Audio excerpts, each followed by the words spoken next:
Now, it's time to meet the players of college sports today, presented by the Allen Law Firm, and get this show started. He's a Heisman Trophy winning quarterback, a first-round NFL draft choice, and a member of the College Football Hall of Fame as both a player and coach. He is the head ball coach, Steve Spurrier. He's a rare two-time SEC Player of the Year and spent over a decade in the NFL. Ladies and gentlemen, Shane Matthews. And presenting the host of the show, with over 25 years of sports broadcasting experience, Terry Norvell. Coming to you from the future Home Loan Studio inside Spurrier's Gridiron Grille, it's time for College Sports Today with Spurrier, Matthews, and Norvell. Presented by the Allen Law Firm.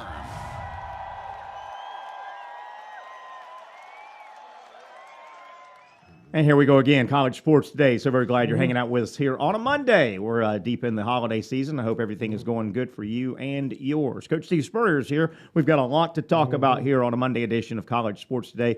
And as always, we thank all of our sponsors, including our two major sponsors. We are coming to you from Spurrier's Gridiron Grille inside the Future Home Loans Studio. And, of course, our show, our title sponsor, the Allen Law Firm. Coach, a lot to talk about. We haven't visited since Florida's bowl game on Thursday night. It wasn't pretty for the Gators. It was just a tough situation all the way around. Yeah, it's been a difficult year for the Gators. Right now for the SEC in the bowl games, we're 0-2 with Army beating Missouri also.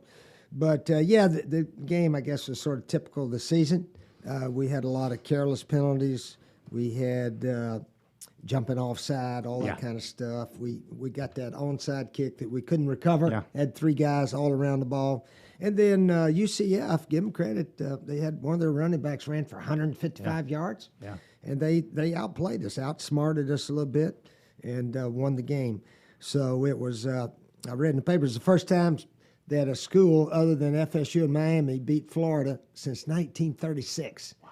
And that was Stetson that beat Florida back in 36. How about that? So I don't know if anybody was around in 36 to see that one, but that was and UCF rightfully can claim to be state champs. Yeah, sure. They can. Sure. We beat everybody else in the state just about, FSU and FIU and South Florida, and UCF I think beat South Florida also and us. So they can own it this year. Yeah. Tough situation, not making excuses, and Florida didn't play well, didn't like they were mentally into it. Tough situation for that interim outgoing coaching staff too. I mean, you're not being retained. It's hard to really crack the whip on a team that you're not going to be around. Florida's interim coaching staff, that was a tough ask. It's just a tough setup. Well, they did a good job in the FSU game, I thought. I thought Coach Knox and the guys, had them ready to play as well as they could. I don't think this team had great leadership within the players that you got to have. You look back on our historically really good teams with Danny Warfel and Tebow and some of those linemen and the leaders and so forth that were on the team, and that's a key. But it was a difficult year. It really was. We didn't play our best and lost to some teams that we're not used to losing to. So we got to fight back. Billy Napier's got his hands full. Yeah. There ain't no question about it. I heard a guy talking the other day. He said, Florida used to sort of own the East with Georgia. And he said, now all of a sudden, hey, Tennessee's back. And Kentucky's playing good football. Kentucky had a nice recruiting year. Heck, South Carolina had a decent recruiting year. South Carolina beat us thoroughly. Thoroughly they beat us. So, Billy's got some work to do. I keep comparing when I came in 90, I had the team already here. Yeah. Oh, people don't know the team I inherited. It was loaded with talent and good attitude guys. All they needed was just somebody, here's what we can do now, let's go do it. And then, of course, Shane Matthews was already here. We didn't recruit any of those guys that won Florida's first SEC that year. So I was very blessed to, step into a loaded team, talented team with wonderful attitude. Getting back real quick, and we'll move on, but staying with Florida and the interim coaching staff, Coach Knox heading up the staff, and obviously they all knew they weren't going to be around, but you make a good point. And I think one reason the team was more engaged the Florida State game, well, keep in mind, Coach Mullen had just gotten fired. There was 1 week, and you're playing another game. I think what you could really see, the 3.5 weeks, 4 weeks between the final regular season game and the bowl game that was played Thursday night, that's a long time for the team to kind of stew on, hey, it's over, and we're a fraction of our program, and these guys aren't going to be our coaches. I think, Coach, that hurt. It was easier to keep that team together from 1 week to the next and play Florida State than 4 weeks later. Things got real loose, it looked like, around the program. Yeah, there's no question that's not the ideal situation. Yeah. It'll be interesting to see how Bobby Stoops does. He's going to coach that Oklahoma team in their bowl game if they play it. Yeah. You know, we had 2 or 3 just canceled yesterday or today and so forth. So I tell you, this new COVID strain, Omicron, it's all over the place. Really suggest everybody out there be extremely careful. Don't get it, and do everything you can not to get it, mask and do everything else. But it is out there almost just as bad or worse as it was this time last year. You mentioned that would be Wednesday, Oregon, Oklahoma. They're scheduled Wednesday, coming up on Wednesday. Today's Monday. So actually today, right now, there's a small game going on unless it was canceled. Western Michigan and Nevada are playing, I'm sure, an 11 o'clock kickoff on ESPN. And then today there was supposed to be a second game, Boston College, East Carolina. That's been canceled. That was today as well. And then really, Coach, as a matter of fact, we did our 21 bowl picks, and we're losing some games. You and I are 1-1. Shane's 2-0. But it really gets started tomorrow if all these games get played. Tomorrow there are 1, 2, 3, 4, 5 pretty decent games if they all get played. Houston, Auburn, Air Force, Louisville, Mississippi State, Texas Tech should be a fun game. UCLA, North Carolina State, West Virginia, Minnesota. Those are the 5 scheduled for tomorrow. I haven't heard any cancellations. And then, as you mentioned, the rest, this is really bowl week. It really gets going with the 2 semifinal games coming up on Friday. Let's take a break, Coach. Come back, got a lot to go over. But I want you to talk about earlier this year. I remember right before the football season, you and your organizational staff, the new coaching award that you've put your name on. Talk about that, because it's down to the 3 finalists. Talk about it. Yeah, we got 3 finalists. What's going to be called the Steve Spurrier Coach of the Year Award, and the only coaches eligible are guys at their school for the first year. First year guys. And we got 3 finalists: Gus Malzahn at UCF, Shane Beamer, South Carolina, and, of course, Josh Heupel at Tennessee. So one of those 3 guys are going to win this award. And this award is given, obviously, to the coach that comes in and exceeds the expectations at his school. He does more than what most people thought they could do that first year. I don't want to have to pick between those 3. That's tough, all Coach. 3 of these guys did very well. Gus, of course, went 9-4 and beat in-state Florida. First time UCF's ever beaten us, and he's had an excellent year. Shane Beamer, gosh, they won 3 conference games, beat us and Auburn in the same year. He's gone 6-6. They play North Carolina if they play it. Yeah, that's coming up this week. Yeah, up there in the old Belt Bowl in Charlotte. And then, of course, Josh Heupel, they play in the Music City Bowl. I think they're 7-5, and Tennessee was picked to maybe win 4 or 5, something like that. And got better as the season went on. They really did. When is the award? When is it? Has the voting already been done, and it just hasn't been announced? No, it hasn't. The voting has not been done yet. It hasn't been announced yet, but the presentation will be hopefully at one of their home schools' basketball games. Okay. So, whoever. Boy, I'll tell you, those 3 now, again, not first-year coaches, first year at your program. At that school. At that school, obviously Gus Malzahn's been around and Hypo and all, but those 3 now, I mean, those 3 programs, and I know 2 of them still have bowl games, but they're feeling good about their first-year programs. I mean, Tennessee, they're feeling good. They're fired up. Shane Beamer, man, they got the big win over Florida, and they're fired up. They feel like they're going in the right trajectory. Yeah. These 3 coaches got their programs headed in the right direction and really feel good about the future. And Mike Griffith, the sports writer out of Atlanta, it was sort of his idea. He got with me, and Chris Doring's actively in it. Doring Mortgage Company is one of our sponsors in it. And so we'll have a little ceremony and honor the coach that went in there And none of these guys made excuses. You know, when a new coach comes in, you've heard them all. Yeah. Give me 2 or 3 years. Wait till we get our players in here. Wait till we have 2 or 3 recruiting classes. But these guys didn't make any excuses. They took what was there and started running with it and had outstanding seasons. Yeah, it really did. It's going to be tough. And, you know, 2 of the 3 are SEC East. I mean, you talk about the East is, I mean, you know, people want to say Georgia and Florida, but man, don't sleep on Kentucky and don't sleep on South Carolina and don't sleep on Tennessee. That the East is turning into a beast. It's turning into a beast. Coach, stay right there. Let's take a quick break, Coach. When we come back, we won't be visiting with you until next Monday. I think we're scheduled. So when we come back, I want you to bust down how you see the 2 semifinal games coming up Friday. Georgia, Michigan, that's Friday. Alabama, Cincinnati, that's Friday. Let's talk college football semifinals on the other side. It's College Sports Today with the head ball coach, Steve Spurrier, when we come back.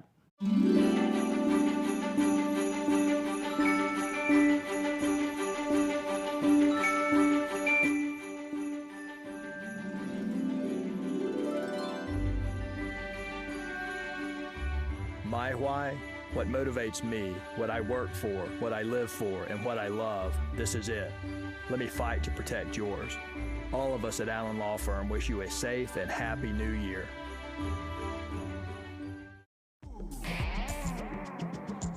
The good vibes. What? All the good vibes we had, we'll have again. All the good vibes we've had, we'll have again. All the good vibes we've had, we'll have again. All the good vibes we've had, we'll have again. Taste the islands and every drop of Vida de Luis tequila. 100% blue agave from Tequila, Mexico. Good vibes. All the good vibes we've had, we'll have again. All the good vibes we've had, we'll have again.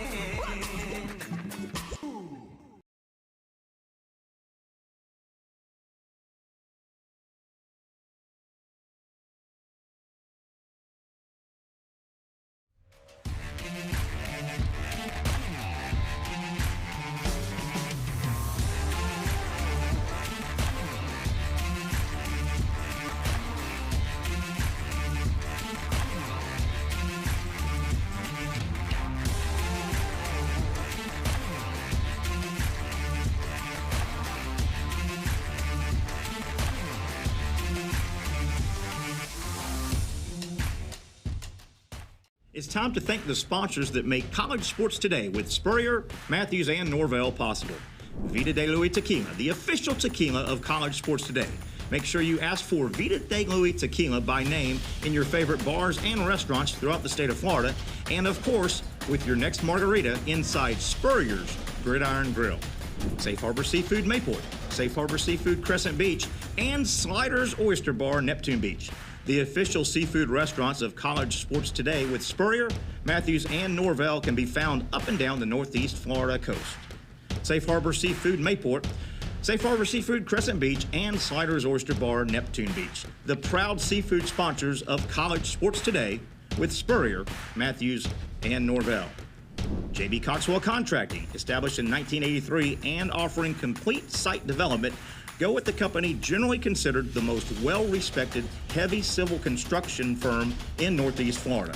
Go with J.B. Coxwell Construction.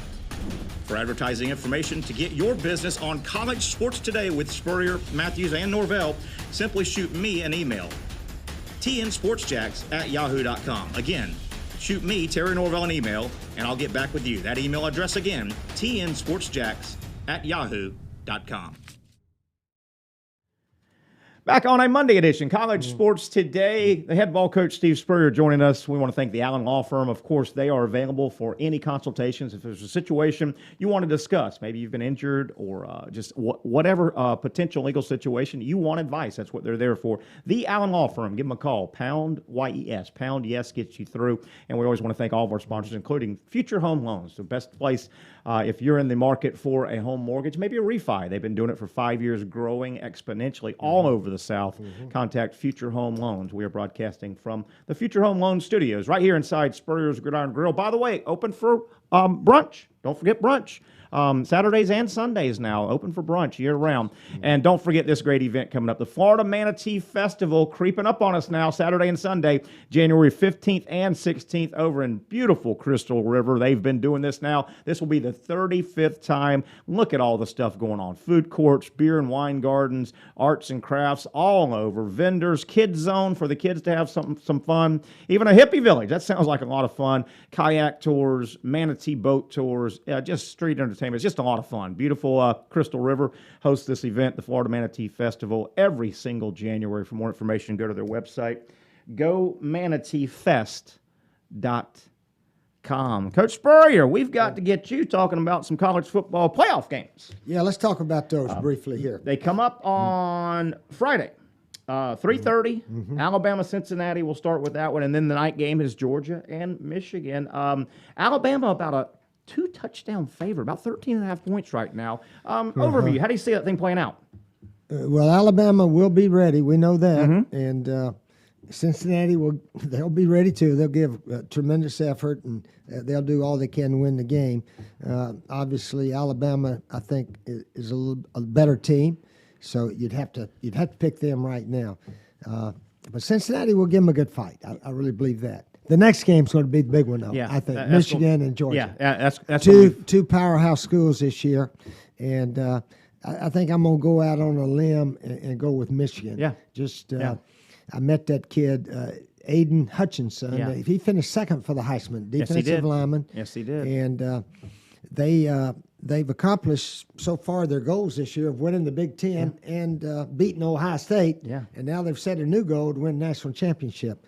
So those guys, I think they'll really play hard and smart, and that's going to be the game of the year, I think, so far, is that Michigan-Georgia game. And that's the night game. That's the second game. So Michigan and Georgia will know who has moved on. I mean, either as predicted, most people are predicting Alabama, but what if there's an upset? What if Cincinnati gets the upset, and then Michigan and Georgia are sitting there going, we're playing to get to the championship game, and we don't have big, bad Alabama there. Yeah. So, it's going to play out interesting. It's going to be very interesting. Is Stetson Bennett still going to play quarterback? Looks like we it. don't know. It looks like it. it. Yeah, who knows? Everybody's saying, well, he ought to do this, he ought to do that. But Kirby's been pretty smart. Hopefully, when you go into that huge of a game, you know who your best players are and play your best players. Yeah. So if Stetson is their best, then he's going to play the game. I don't know how it's going to work out, but you get the feeling that Jim Harbaugh, he's put this team together. He thinks they're the punch you in the face, strongest team in the country. And you get the feeling he's going to try and see if he can just flat out. I know nobody's run it on Georgia. But you get the feeling that Harbaugh's going. He's got to try. He's going to try, right? Yeah, he's going to try to punch them in the mouth and say, "We're just physically stronger than you." That's what they do, is mostly run and play action pass. So they've got a solid offense. Yeah. But I think their defense is the strength to Michigan. The two ends for Michigan, Hutchinson and the other guy, they get after it. Georgia, including the Alabama game. Georgia won't see ends that get after it like that. Yeah. That Michigan defensive line gets on it. I mean, they get on you, and they play across the line of scrimmage. Getting back to the Alabama-Cincinnati game, Cincinnati has two NFL high draft choice caliber cornerbacks, and Mechie is out, the other great receiver for Alabama.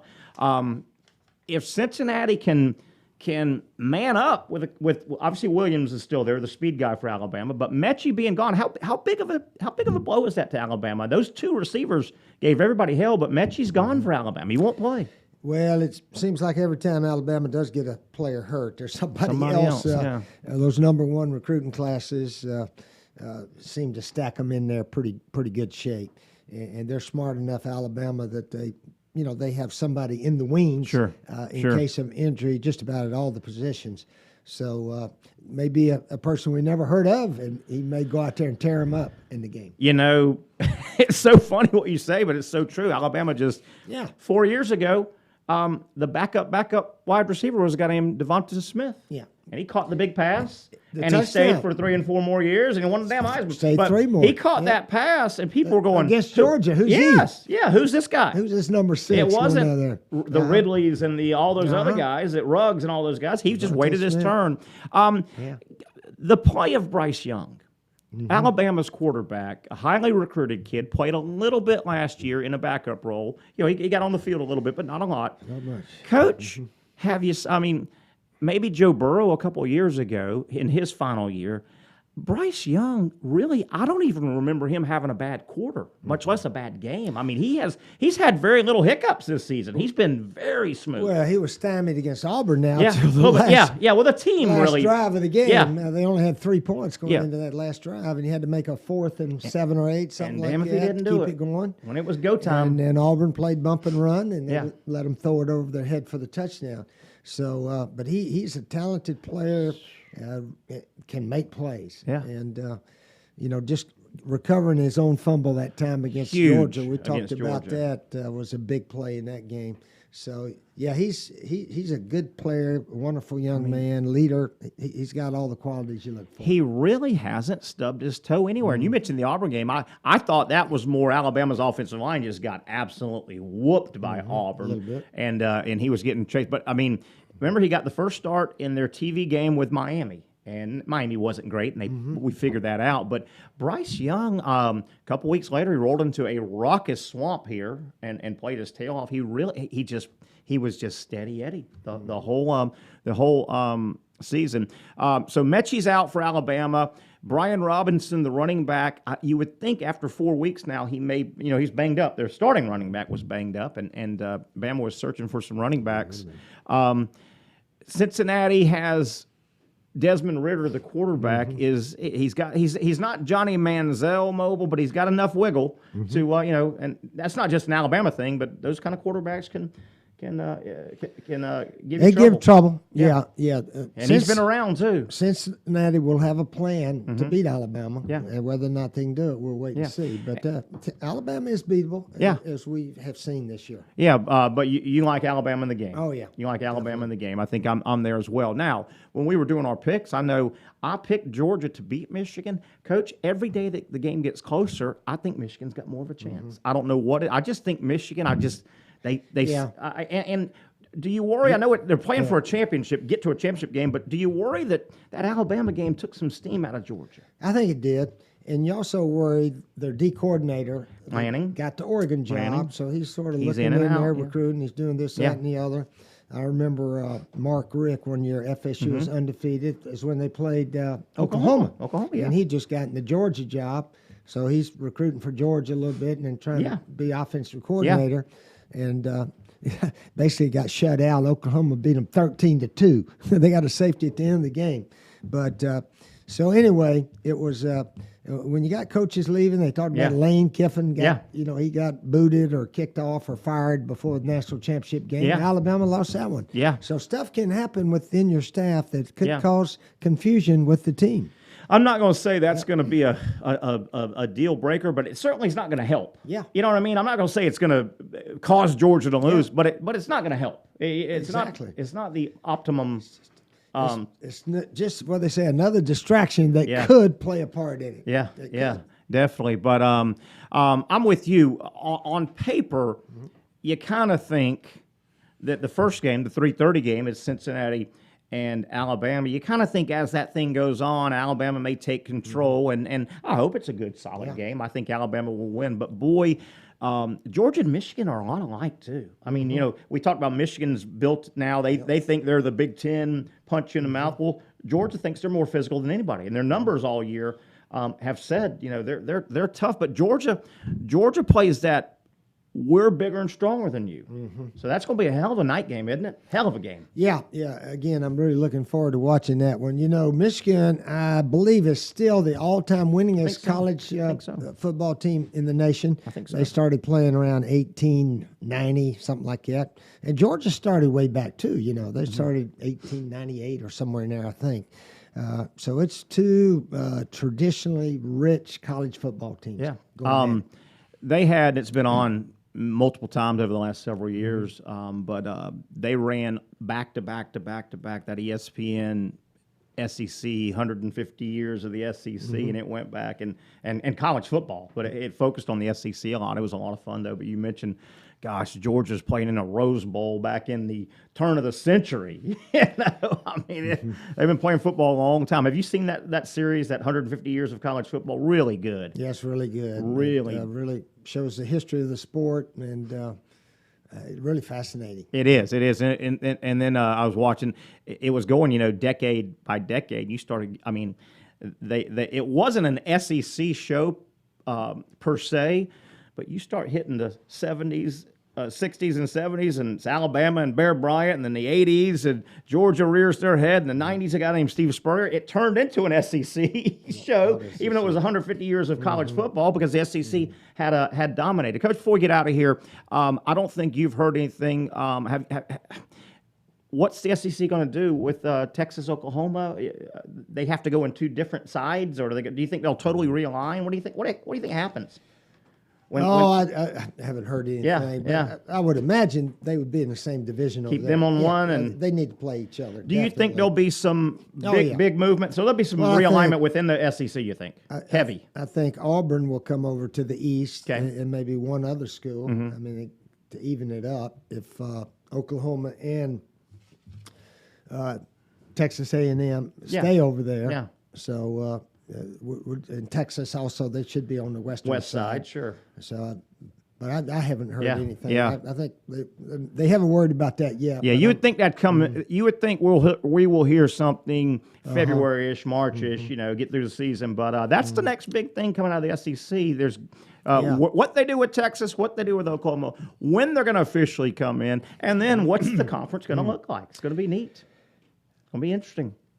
Yeah, I think Texas and Oklahoma, if they had stayed in the Big 12, they definitely, both schools would have opportunities to continue winning that conference championship. Yeah. Whereas hopping over here, I don't know, maybe they think they can do it, but it's really going to be difficult.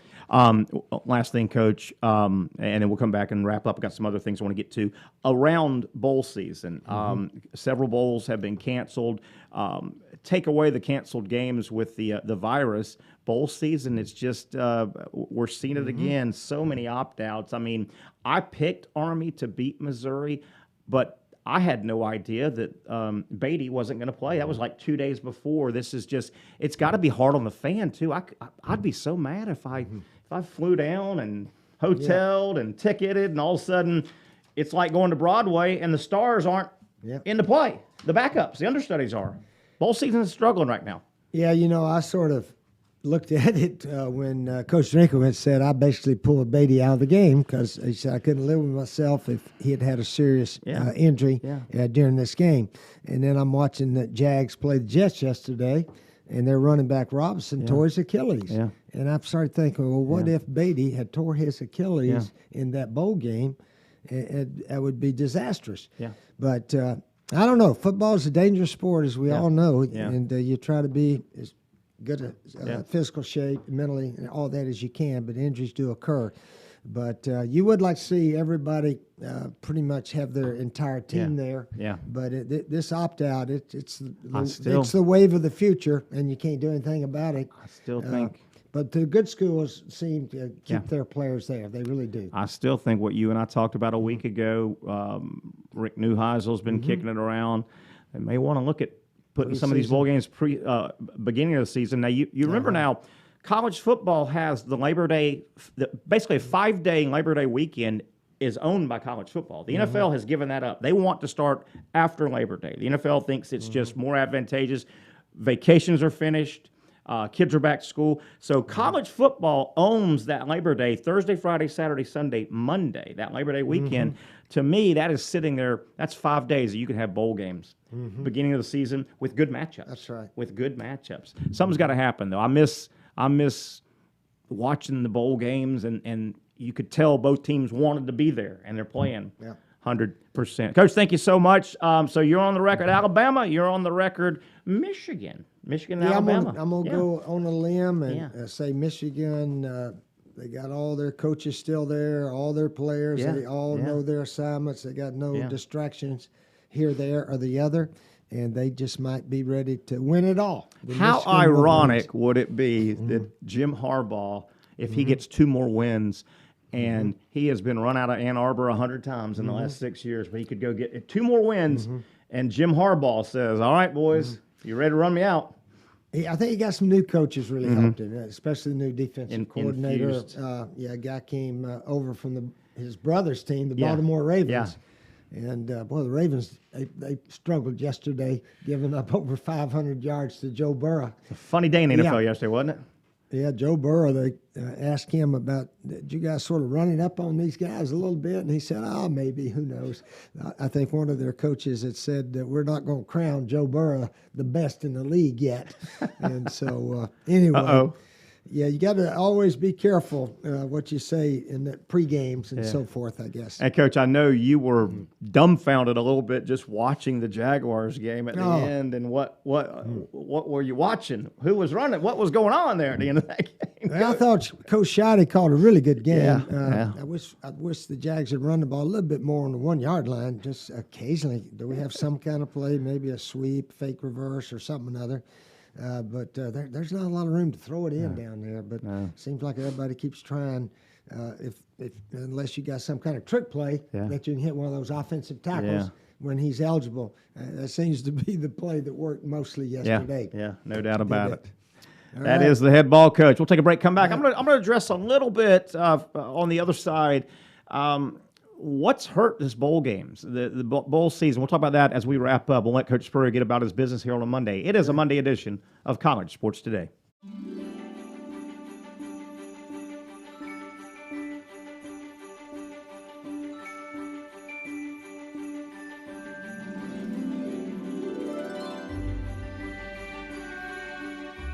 My why, what motivates me, what I work for, what I live for, and what I love, this is it.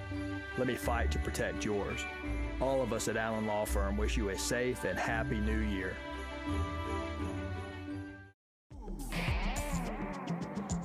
The good vibes. What? All the good vibes we've had, we'll have again. All the good vibes we've had, we'll have again. All the good vibes we've had, we'll have again. All the good vibes we've had, we'll have again. Taste the islands and every drop of Vida de Luis tequila. 100% blue agave from Tequila, Mexico. Good All the vibes. good vibes we've had, we'll have again. All the good vibes we've had, we'll have again.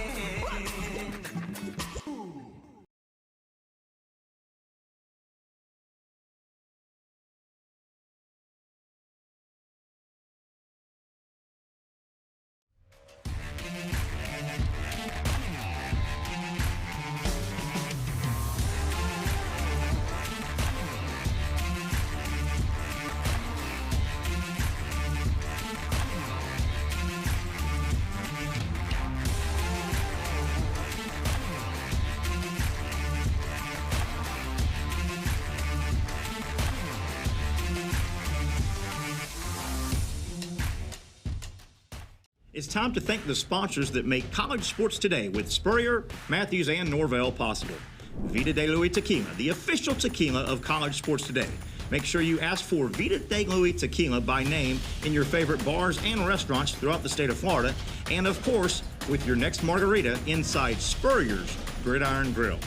Safe Harbor Seafood Mayport, Safe Harbor Seafood Crescent Beach, and Sliders Oyster Bar Neptune Beach. The official seafood restaurants of College Sports Today with Spurrier, Matthews, and Norvell can be found up and down the Northeast Florida coast. Safe Harbor Seafood Mayport, Safe Harbor Seafood Crescent Beach, and Sliders Oyster Bar Neptune Beach. The proud seafood sponsors of College Sports Today with Spurrier, Matthews, and Norvell. J.B. Coxwell Contracting, established in 1983 and offering complete site development. Go with the company generally considered the most well-respected heavy civil construction firm in Northeast Florida. Go with J.B. Coxwell Construction.